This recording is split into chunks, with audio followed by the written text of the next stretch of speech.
This is Journeyman this morning, some of the greatest guys in the world, and we get all the world's problems straightened out, and we're glad that whoever's listening to this, we invite you to join us in person, or you can listen to it on the podcast. And these guys are so spiritual, they have to tie one spiritual hand behind the back just to make it fair for the devil. So I hope you'll glean some wisdom from us this morning as we begin our study. We're doing a study in the rest of the gospel, a book that's been a lot that we've been studying for quite a while. This morning we are on chapter 23, poured out. Am I correct, Mike? I don't know, I wasn't here last week. That's Okay. it, yeah. We'll start out at poured out. Sounds right. Okay. I'm gonna let y'all throw out your highlights and things that you gleaned out of this chapter before I start doing anything. But now, we can't have dead air, we're on air now. You need to remember that. One of the first things I've got underlined is where he says about midway down on the first page there, it says, we're still related to God and others based mostly on feelings. God's love is only as real as we feel it. That's the way we're coming at it. That's not where we're supposed to be. Most people live in their soul, not in their spirit, and that's why people have a hard time with their identity in Jesus. Jesus is absolute love, and we think we don't love people, then we can't be a Christian. If Jesus is loving, we're not loving. But see, our soul hadn't been redeemed yet, and there's a reason for that. And but anyway, One of the things that I marked in this is that we often pray for God to get us out of our fixes. And God said, well, I put you in the fix. yes. But why should I want to get you out of it? Yep. God doesn't do that because he loves you. Yeah, exactly. Yeah. Well, I mean, he gave some examples. Look at Joseph. He's a perfect example. Yeah. And if he hadn't gone through what he did go through, he might not have been able to accomplish what he accomplished. Sure, absolutely. And Paul lists all of his afflictions and his suffering and stuff like that and says, I glory in it. It's great. Yeah, exactly. In my weakness, God is strong. Amen. That's right.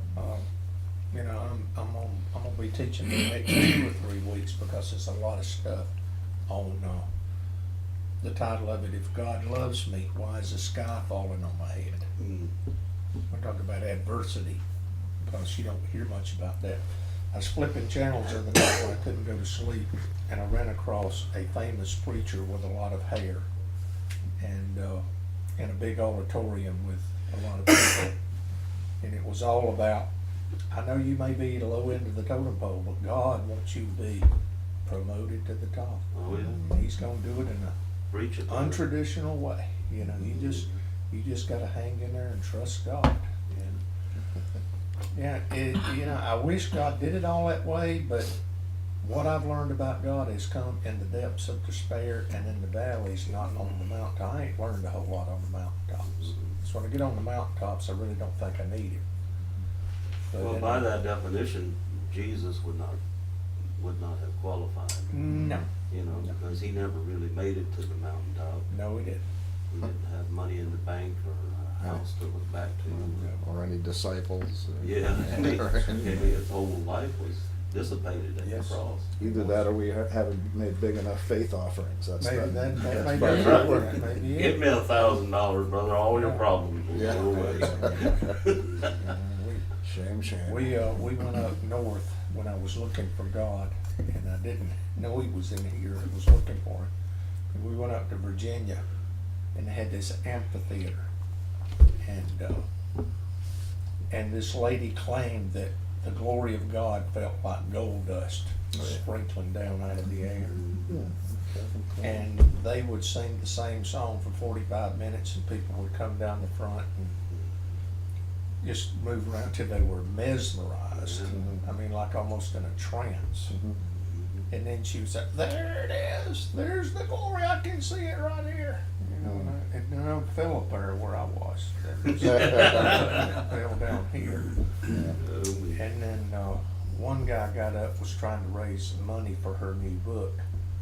And he told people if they'd give $5,000, they could come down there and he would slay them in the spirit, and God would give them back 50 within a year. And I just wish I had 5 to give so I could've got 50. I remember I was at a church meeting a few years back, and it was right in Fort Mill.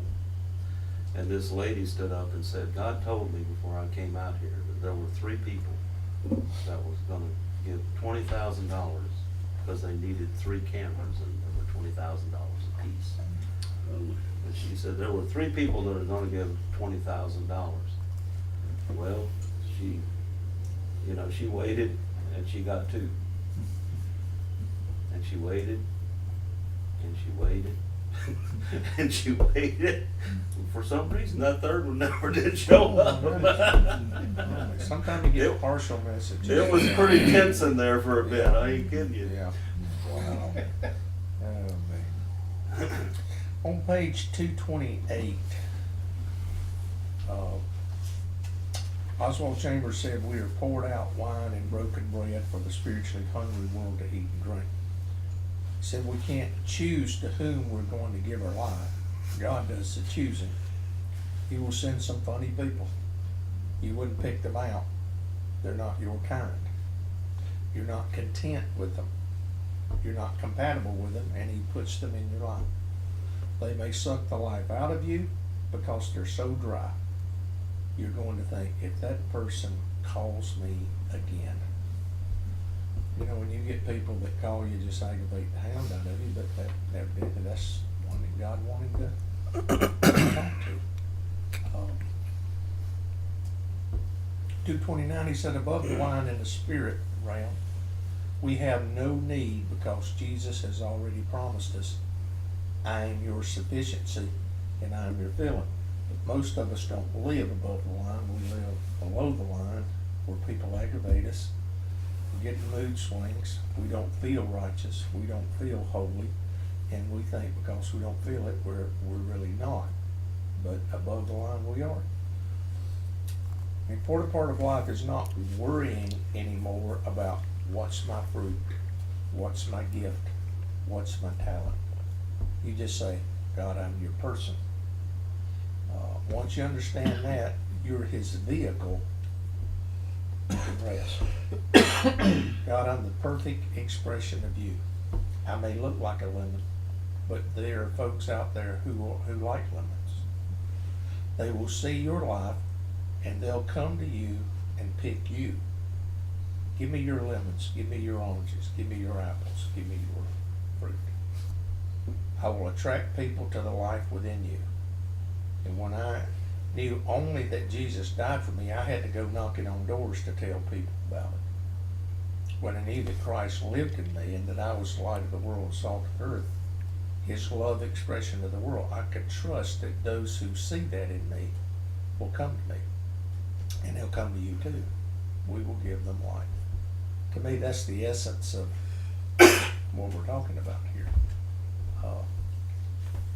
You know, Paul said something that screwed me up for a long time. I have become all things to all people that I might by all means win some. Well, I tried to do that. and I know what he's talking about. I mean, when you go to prison to talk to people, you don't talk like you're talking to an audience in front of the Queen. I understand what he's saying. But I thought I had to become everything people were to meet their needs. When all I need to be is Kenny. Now, some people don't like Kenny. That's their loss. Amen. But I like being who I am, and God's constantly reminding me, now that I understand that all I am is a vehicle that the Lord of the universe, the King of the universe, just wants to live in me, through me, for me, and as me, and I can just rely. And I think he's changed my word. I don't think he's changed. I think he gave me this word, and I picked another one. My word was focus this year. I needed to focus on what God's called me to do. But I think the word God's giving me now is relax. I go down the road and okay, I gotta do this and I gotta do that. And he says, relax. And it's been,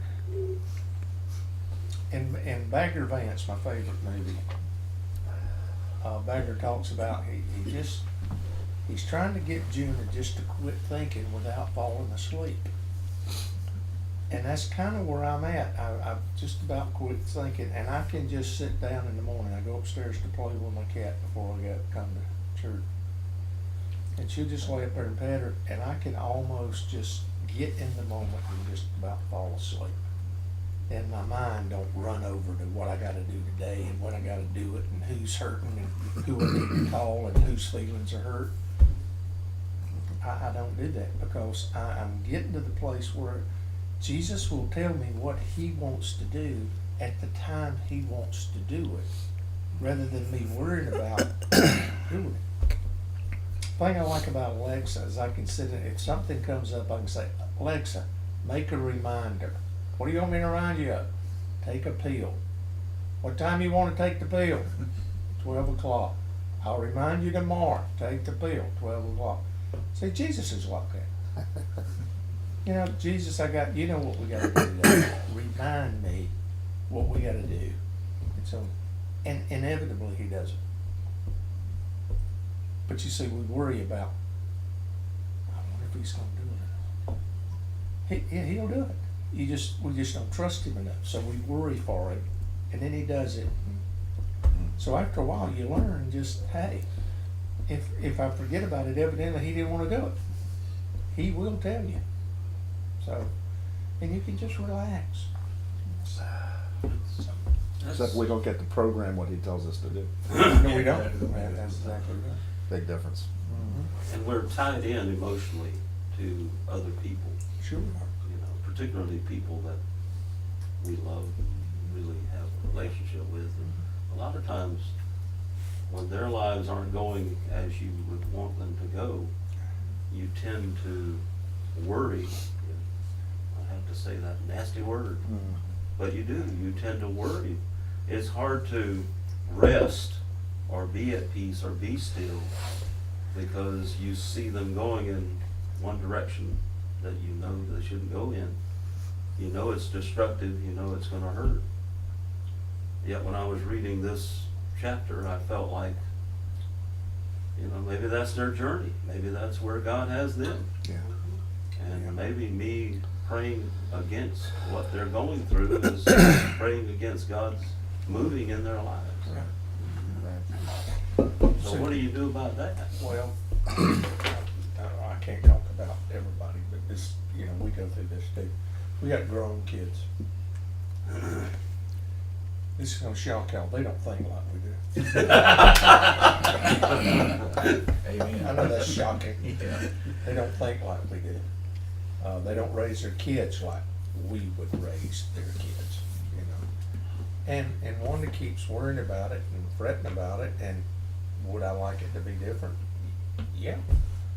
But I can't lose my life. It is where they are on their journey. Yep. It's where they are right now. And yeah, there's, you know, Clay don't sign Jackson up for soccer because they're too lazy to take him. So Wanda gets upset about that. Said there's nothing you can do about it. I mean, he'll play when he's ready. And you just have to rest in it. And your soul has to surrender to that. It has to relax into that. And it's kind of like laying in a bed that you know could fall at any minute. The slats could come out from under and it would hit the ground. You can lay there in a tension all night long. It's not going to stop the bed from falling when it's going to fall. And you just waste all that time. When it falls, you'll be better off. That's why drunk people usually don't get hurt in wrecks. You know, they're not racing. You know, you just relax and let it happen. There's a verse, and I think it's in Psalm 112, probably good to address, I don't know. It talks about, blessed is the man who trusts in the Lord. Bad news shall not disturb him. His heart is steadfast, trusting in the Lord. You know, we've had a series of that. And I told Danny he's going to have to quit hanging out with me. Lawnmower broke. We bought a new lawnmower. It broke. Heat and air conditioning system went out. When we got a new one, the fan didn't work. The air purifier didn't work. our lazy boy chair that we spent a lot of money that wouldn't break, broke. That's it, gotta take it back over there, that's gonna take 2 weeks to get it fixed. We're in a rash of just stuff.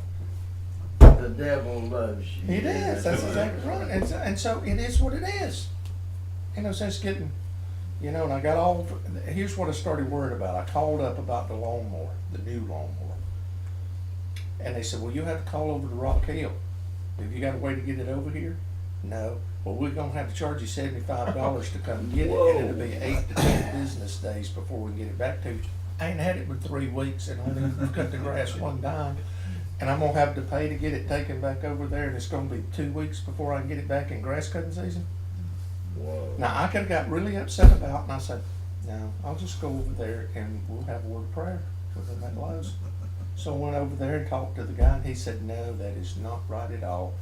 Just, we gonna come get that lawnmower and bring you a new one. Now, I could've got all tore up about that and lost my mind when God had a solution before I ever knew I had a problem.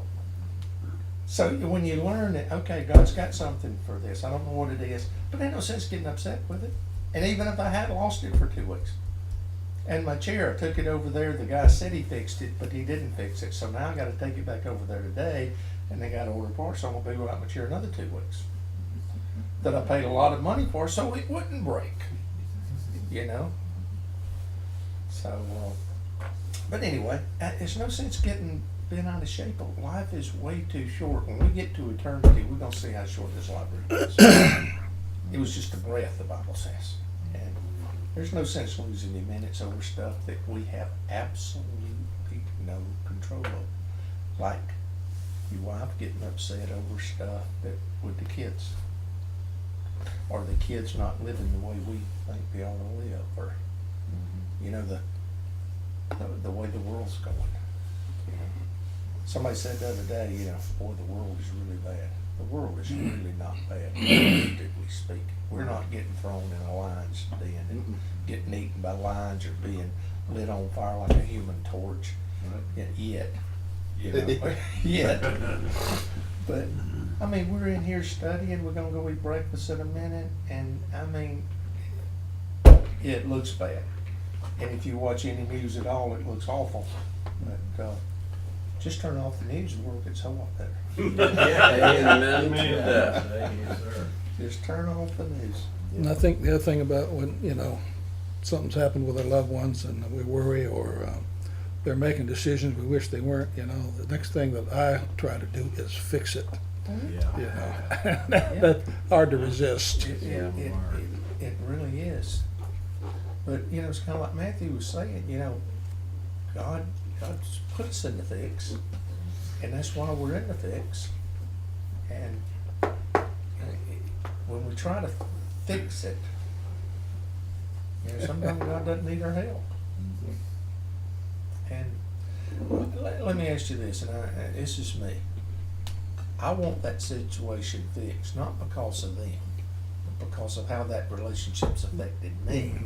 I'm worried about them. Yeah. I'm upset about it. It's making me uncomfortable. I want to fix them so I won't feel uncomfortable, so I can relax. And God says, why can't you relax anyway? Well, see, the thing you touched on earlier that I like is the fact that, again, the valleys in our lives are when we learn the most. Yet we want to sit and dig the ones we love out of those. And I understand that, but the same thing is, would anybody here be where they're at in their journey without the tough times in your life?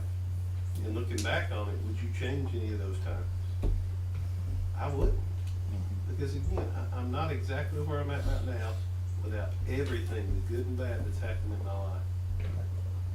That doesn't mean you shouldn't try to help people though at times too. Oh, no. I mean, there have been many times I think everybody in this room has needed help and there's been somebody there for you. Absolutely. But you're absolutely right. You learn from the valleys so Yeah, much more. you And those are try the to learning help. journeys that you remember. Yeah, you try to help the people, but I mean, I'm way beyond worrying about things. I mean, the older Wade gets, again, you know, Mama worries about him sometimes, and she just frets, and she kind of looks over at me and she goes, how can you be so calm? And I'm just like, honey, I know who's in control. We do what we can to help. I I can offer advice, I can try and help, but I can't make anybody accept that help. It's their choice to do so. And again, when they make those choices, good, bad, or in between, best thing we can do is just love them, stand beside them, and be there to help them make up the choices. When it doesn't work out, be there to help celebrate when everything goes perfect. Yeah. That's all we can do. In all things give thanks. One of the things, An attitude of gratitude. one of the things he points out in here, the whole point of this chapter, I think, is that our time here on earth is not to be lived for our own benefit. We're to live to benefit other people. That's the whole point of the thing. And that we need to understand that there are times that we are expendable. That God will just use us and abuse us, if that's not a good word, but Yeah, feels like that. but it does feel that way at times, you know, you make the effort you know God wanted you to make, and it ends up badly anyway. Right. And so you feel, well, why did I do this? Yeah. But that's not the question we need to be asking. What we need to be asking is, Lord, how can I become more dependent upon you? Mm-hmm. How can I be more of a benefit to those around me? Right. That's really what he's talking about here. It Yeah. reminds me of that story I heard about heaven. Well, it was a juxtaposition between heaven and hell, where there was this huge banquet table and everybody in hell was starving. And it was because the arms that they had were all forks, and they were so long they couldn't get the forks to their mouths, so they were starving because they were trying to feed themselves. But in heaven, everybody was fat and happy because they were using theirs to feed each other. Amen. And I really believe that's, that's what he's talking about here. We're pouring ourselves out, but it's only because he's poured himself in. Yeah, and in terms of that success and failure thing, I still love the parable of the fried eggs, where breaking the yolk isn't a failure if you do it in with him. Yeah. That's it. Yeah. That's it. I agree with that. Your motives. Yeah, it is. And aligning your will with Father, that's all Jesus ever did. And he, as we were saying earlier, he was not that successful. He, there are places where it says, and he healed them all, but mainly in his life, he didn't heal them all. He walked past a lot of people. His Father didn't say go to that one.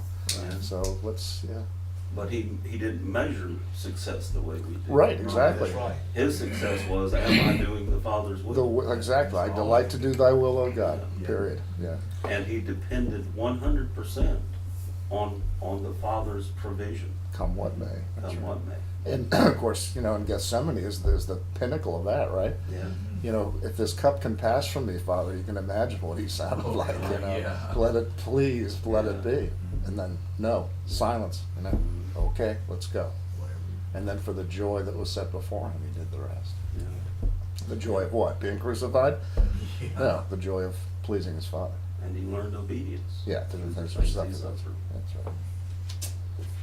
Which is probably why he's as easy on us as he is, because he knows, because we're not God, Yeah. Right. and we're still called to obey. And boy, Yeah. he knows what that's like. That's pretty incredible. But spiritual people think they're sacrificing and they're proud of it. Well, I know. Good boy. I was right there, buddy. Just God I put me was. here to fix all these people, and I'm just his humble servant. Right. But God puts you in situations where he lets you know how really invaluable you really are. It's like the water illustration. You take your hand, stick it in a bucket of water, pull it out, and the hole that's left is how much you'll be missed. Yeah. And that's about the truth. I mean, he built the whole creation in 6 days without me. I don't have a clue how he did that. I ain't pulled that off, but he did. And plus, always remembering this is not the life in which we have hope That's either. right. Everything we talked about so far is like how to live this life. Well, as Paul says, if this is the life we have hope in, we're miserable. We're to be pitied. So. I once fasted for 40 days. Mm-hmm. And I knew the Lord called me to do it. If he hadn't, I wouldn't have been able to do it. Mhm. But My reason for doing it was because I felt like if I did it, the Lord would bless me down the road because of it. Yeah, you know, that's exactly. And I did receive a lot of benefits from doing it, Yeah, but yes. my reason for doing it was because I felt like there would be some blessing at the end. But again, how gracious is the Lord that he did benefit you even though your heart was completely wrong, your motives are wrong. He says, I'll bless him anyway. You know? Yeah, that's true. Yeah. Oh, man, okay.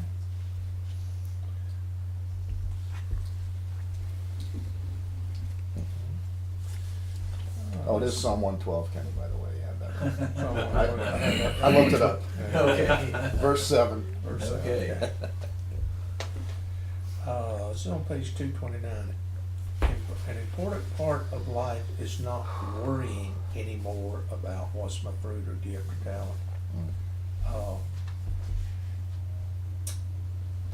read that, hadn't I? I thought that was interesting too, though, because, you know, in times in my ministry, I was trying to help people discern what their spiritual gift was. You know, have you ever been there? I mean, there was a time where we tried to teach people to speak in tongues. Oh, yeah. Oh, boy. I look back on that now and think, golly, Yeah. how dumb can you get and still breathe? But I just, but that was the way it was. Trying to find out, huh? All right, repeat after me. It's- Yeah. And only I've syllables. been down that road. I've been the student in several of those. Yeah. But people get in their little thing, you know, it's people that get into those kind of gifts, the tongues and all of that kind of stuff, people would say, you really have spoken in tongues, you just don't know it, because you wouldn't be able to interpret scripture the way you do if you have not been baptized in the Spirit. Because it's got to fit in with their Yeah, exactly. Yeah, because you couldn't do this because you're not going the way it's supposed to be. Yeah. You know? And unless you speak in tongues, you're not You're not- baptized you're in the not Holy baptized Spirit. in the So Holy Spirit. So therefore, right? therefore, you had to do it. You just didn't know it. You just didn't know it. That's logical. It's like Jesus has already returned spiritually. Yeah. Okay. All right. Oh, anyway. That works. He says something over here. He says, God is pleased to love through us, just as we are. Paul wrote to the Ephesians, we are his workmanship created in Christ Jesus for good works, which God prepared beforehand that we should walk in them. Yeah. Next year, you'll be someplace else spiritually, and he will use you then. But he can use you right now. Every day, wherever we are in our walk with him, he can use us. Because there's someone out there who couldn't take us if we were any deeper. They can take us right where we are. He'll send that kind of person to you. I think that's an interesting It thing. is, it is very. And I do have that problem, because, you know, I eat, drink, and sleep this. I've been doing this for 10 years now, going on 11 years. I do this every day. I just assume that everybody has studied and God has talked to them just like he has me, so I start right with the stuff that I'm learning fresh. Right. But they hadn't even got the, Cannot do this that. is a football yet, you know, they hadn't got the basics, you know, and I forget about that Yeah, I do sometimes. too. So, And it's still pretty fresh in me because I've only been at it for 2 years. yeah, it's, So, but I still do the same thing. Sure. It's like, you know, I know you see this, but let's get a little deeper Yeah, into yeah. it, you know. I like where he says a little bit further down, where it says, Paul says we're ambassadors for Christ, and he says some are ambassadors for those outside the kingdom, and some are ambassadors for those inside the Inside the kingdom. Mhm. Never Yeah. thought of that. Yeah. see, that's what God is called me to do, is to help people who've been Christians that don't know what that means. You know, not to go out and win the lost people, you know. And some people is to go out and win lost people, but they don't take them the next step. Somebody else does that part, you know. And some missionaries, you go overseas and you preach over there, and they walked 2 or 3 hours to get there, and you start winding down at 45 minutes, and they're fussing at you because you're quitting. You know, I walked 3 hours to get here, and you're gonna quit for less than an hour? Keep on going. Over here, about 30 minutes, they're saying, stop, stop. Over there, they're saying, go It's on, lunchtime. go on. I preached at a place one time where they jingled their keys if you went 1 minute after 12. Seriously. Oh, You Jeez. didn't take your keys out and start shaking. oh. But that thing you mentioned earlier, I become all things to all men, that's exactly what Paul was talking about too. To the weak I became as one who's weak. So, I mean, Paul, if he started preaching where he was at, Oh, people would yeah. say, what is this guy talking about? You know? Yeah, So you learn how to the Jew, I became like a Jew. right. And use their language, try to find out where their heart is right now, what Yeah. level or what, style. It was interesting because Coltrane brought his little girlfriend to church Sunday, and they were sitting beside me. As I was listening to you preach, I was trying to kind of feel what she might feel listening to you preach, because she has no background in it whatsoever. And she left about halfway through. So later on, I started talking to him, and I said, I've noticed that Piper left. Why did she leave? He said, well, because Pastor Kenny was saying that if you do whatever you want to do, then you're not saved. And you did say that, But I said, that's not what he was talking about. Yeah. That wasn't the point of the whole thing. Yeah. But that was what she got, and evidently she's getting that at home. Everybody's telling her, you just do what you want to do, that's all you ever do, that Yeah. kind of thing. And it upset her a little bit, and she Yeah. left. Yeah. And, and I think, well, she had no background in it. There's no reason for her to think anything else. Anything different. I know. But that's part of the problem, I think, with younger people today. They hear anything adverse to what they think, and they're out. They don't hang around to listen to an opposing view. Don't ask It's questions. like, I look at these safe zones. I mean, and I don't mean that from a firearm standpoint. I mean just because if somebody has said something that they don't want to hear. Right. And I'm thinking, boy, go to basic training and listen to the DI for about 5 minutes, and then you're going to need a safe zone. But it's a. I don't get That's kids right. today. They Well, are right. so. I don't know. You would call it shallow, but it's like it's almost scary. What are they? How are they going to deal with real life? Yeah. How are they going to deal with the valleys? Life is Well, not a I safe mean, zone.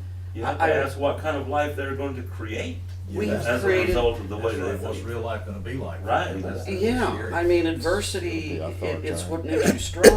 You've got to have enough backbone and fortitude to get through it.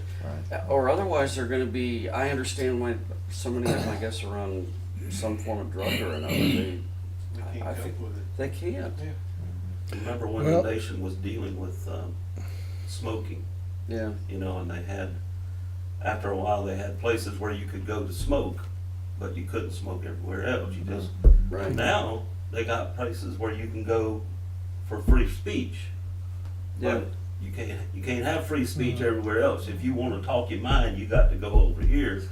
It's like it stinks over here, but you can do it right here where everybody else is stinking. Yeah, it's funny. And it's such a normal thing to me, and it's so nuts. crazy to have a free speech zone where I have to go over here to say what I really think. Yeah, and the idea is that the fighting's going to be going on in the free speech area, but it's not true. The violence is over in the safe area. Yeah, exactly. Because it's so easy to offend and to. Yes. Yeah. That's- Well, with regards to the young people, remember they have no frontal lobes, and neither did we at their age. Yeah, but Yeah, but we had a DI explain that to us. Yeah, you go.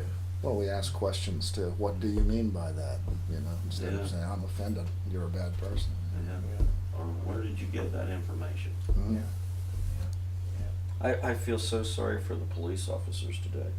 Because, the cop is out there saying, stop, halt, No. and, tone it down. And it's just belligerence. Yeah. And Yeah. I couldn't do that job. Yeah. Wouldn't want to do that How job. about shooting? Yeah. I think a lot of it is it's our fault society-wise, because when I was on vacation last week in Florida at the Space Center, the kids that weren't from this country, you could tell how interested they was in what they were seeing, and were just in awe of what it was. And they behave. Yes, very good. Yeah. They were great. Kids from this country, on the other hand, that's nothing. That's just playing video games and stuff, not paying attention to what was going on, not caring, had no desire to even be interested in what they were seeing. When in reality, that's some of the greatest stuff they'll ever see. There was a book written not long ago. Neil Postman, I think, wrote it, called "Amusing Ourselves to Death." Yeah. Very Yeah. interesting. It was fun to just watch the kids from other places in the world, not from this country, yeah. were so engrossed in what they were reading and what Right. they were actually They have seeing. wonder and Whereas the curiosity. kids here were, yeah, that's nothing. Yep.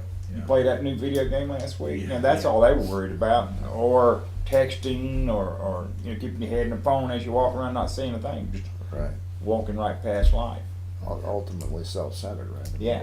Spiraling inward and But inward. there's and been inward. another thing that I have problems with. Sometimes people think I don't care when I tell them, don't worry about it. Jesus has got it. That's right. It's good. Don't worry about it. It'll be don't care. okay. Well, how can you not care? You don't care anymore. You don't, Oh, Oh, yeah. boy, do I Yes, care. I do. I care But I a lot. also know that Jesus has got my back. I don't have to worry about anything else. Amen. You know how it ends. I know how it's going to end. It's going to end good. That's right. That's right. Regardless of what you think, it's That's going to right. end good. And it's kind of hard. Sometimes people look down and think, well, why doesn't he care?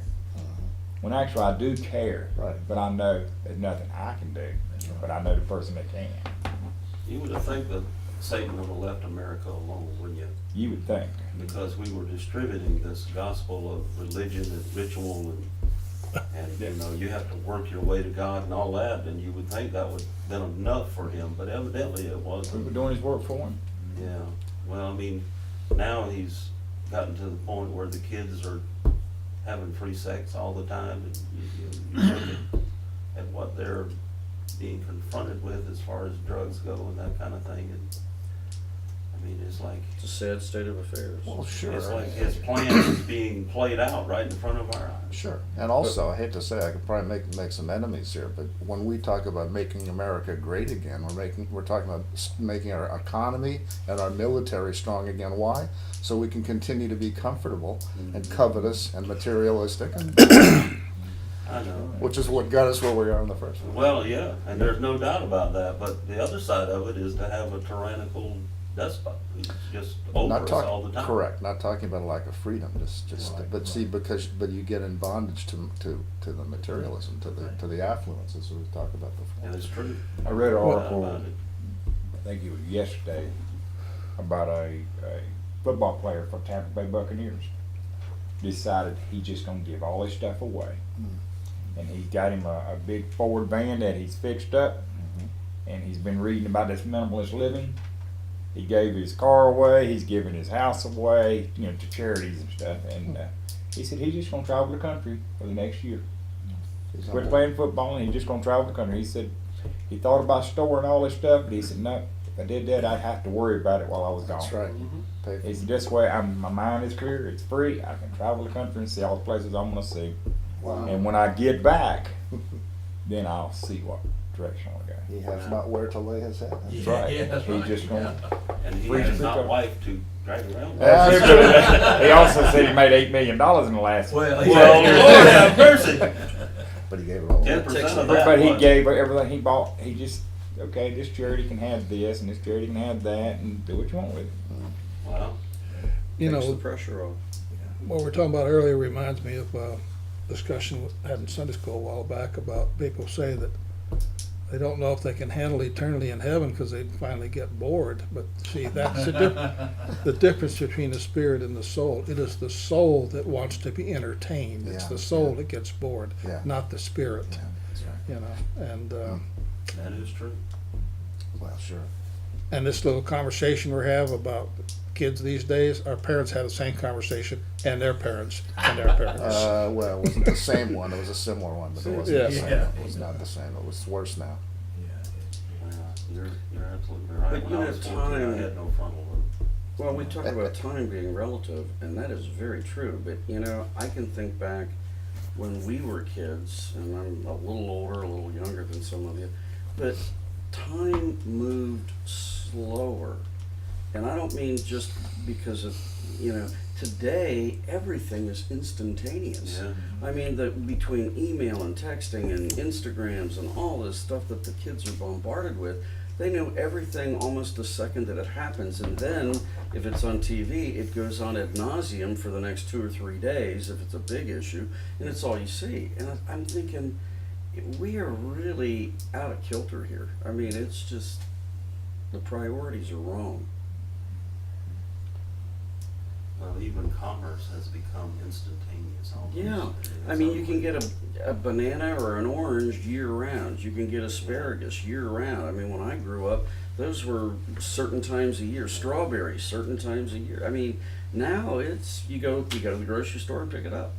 And then you ask the kid where did it come from, and he says the grocery store. He has no idea how the cow was milked, or the meat was butchered, or the strawberry was grown. I mean, you go to the grocery store. You buy it online, they'll bring it to you. Yeah, that's- Walmart's starting that Yeah. in North Carolina. Kroger's doing it in Ohio. Yeah. We do have a Amazon's culture of been doing it instant for a long time. gratification. Yeah. Yeah. We used to Human like- beings have always had a desire for instant gratification. Of course they We've just figured out how to Yeah, practically how do to- it. Go back to Adam and Eve. Yeah, yeah. that's People right. always say, you know, American this, American that. No, it's human. It's just Yeah, that we have the wherewithal to do it. Exactly. Well, my grandfather, I could remember him into his 80s, but behind 2 horses and a plow, putting vegetables into a garden. They had a large vegetable farm, and it wasn't really because he was bored. It was because he still was looking to make a living and put food on his table. Got time to be And we bored. don't have to do that anymore. That's right. I mean, we all have individual jobs, and you go to the grocery store to buy the groceries. So that we have this ability for instant gratification, what does that say about our ability to be thankful? Well, we're never thankful Just because we want disappears. something more. Exactly. And if Augustine was right that gratitude is the mother of all other virtues, then Yeah, good. it all goes away. They asked, I forget which one of the rich men it was, how much money it would take to satisfy him. He said just a little bit more. That was William Randolph Hearst talking to Henry Ford, right? Just a little bit more. I mean, that's there's right. never enough, no Yeah. matter how much you have. You Yeah. always want more. That's And these are billionaires that are yeah, talking. right, Yeah. right. I mean, what can they do with it? Well, and they're right. He's Yeah, yeah. That's the soul, the flesh. Yeah, that's exactly right. That talking about speed and instant gratification and stuff. You know, in Daniel chapter 12, remember that where the angel says to Daniel, "Roll up the scroll until the end," and then the last sentence says, people will run to and fro, and knowledge will increase." Every time I see some, you know, the latest new networking of computers around the world, I go, wow, you know. Yeah. Language is no barrier anymore either. No. You think about Babel. Yeah. Used to be, now you have instant translation, so you really, and nothing will be impossible for them, so Yeah. it looks like the end. Yes, it does. Yeah, knowledge has increased at the expense of wisdom. Of course, Very, Yeah. very true. Yeah. the knowledge And of what, good and ethics. evil, for example? Right, yeah, that's Yeah, right. yeah. You're hard pressed to find an ethics course anymore at most universities. And Right. That's sad. Chuck Colson, years ago, 20 years ago, 25, volunteered to teach a business ethics course at Harvard Business School, and they thought about it and said no thanks, because nobody could figure out whose ethics he was gonna teach. Yeah. Oh, Yeah. golly. And they don't, your ethics, my ethics, you know? Yeah, right, yeah. Well, you know, they say you can't legislate morality. Mhm. Well, I beg your pardon, somebody's morality is being legislated. Yes. You can look at it in our culture. Yeah, Yeah. that expression's Yeah. misunderstood. What that meant was, when it was first coined, it means you cannot legislate people to be moral. Right. You can pass all the laws you want. Everything has you can legislate every moral rule you want, but you can't legislate morality itself. That's it. Yeah, that's it. Well, every law ever written is somebody's idea of what is right and Yeah. what is wrong. The king, And or that's the- legislating ethics. That's right. Or larger business trying to get rid of smaller business Mhm. by legislation or register. I went down to Mm-hmm. DMV the other day, needed to get plates for a new truck. And there were 132 people in front of me. And I thought, I am not doing this. I turned around and walked out. I just 132 people standing in line. And then I went over Monday morning and I was one of the first 10 people there. So you go, they just assign you. They don't even ask what you need. They just assign you to a number and you go to a booth. And then once you get to that numbered booth, they tell you, oh, you need to go see so-and-so. And it actually works. The system actually Yeah. made a little bit of sense on Monday morning.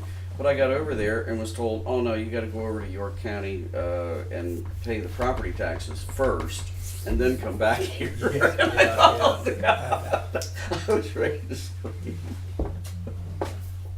I think it's a little more complicated than God really intended for it to be. I think it's a lot simpler than Yeah. we Well, make it. yes. You want Steve should have rules? never been into You that want habit. rules? I'll give you Exactly right. rules. That's exactly right. 770,000 pages of rules. Yeah. Yes, yes.